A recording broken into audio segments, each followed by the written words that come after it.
water because of a decree, the decree of the king, so that they can preserve his life.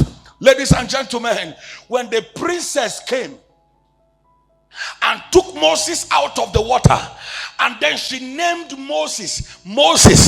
The meaning of Moses means drawn out of the water. Drawn out of the water.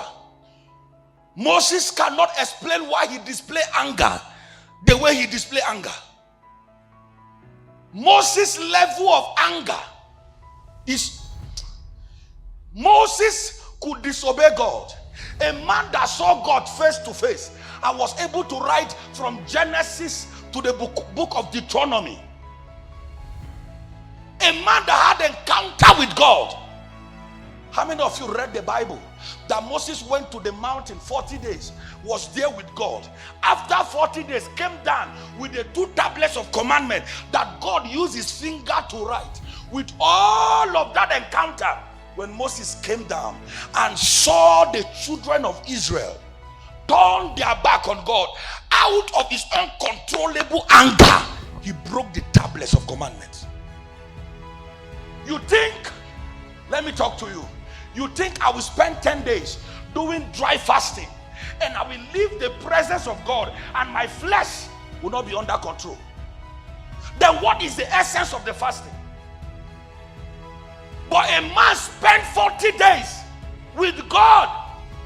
He came down. His anger could not allow him. That anger was not the works of the flesh. That is a function of foundational power. That is a work of foundational power. There are people seated here. If not for foundational power, they won't be where they are. There are people in the church of God that you cannot correct because they know more than everybody.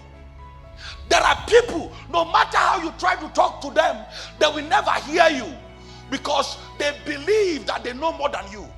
Ladies and gentlemen, Moses' problem was foundational. Speak to the rock, he struck the rock.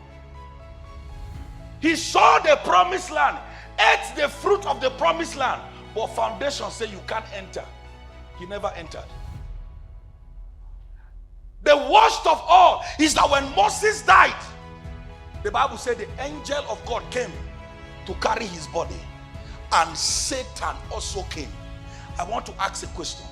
Who gave Satan the permission to fight over the body of the prophet of God? The reason why Satan came, until you read the New Testament, the book of John, what Jesus said. Jesus said, the prince of this world came and found nothing in me. If you are ever going to rejoice that you are a believer, don't rejoice because you don't commit fornication, on adultery, or you don't lie, or you don't steal. Rejoice that you have no property of Satan in you.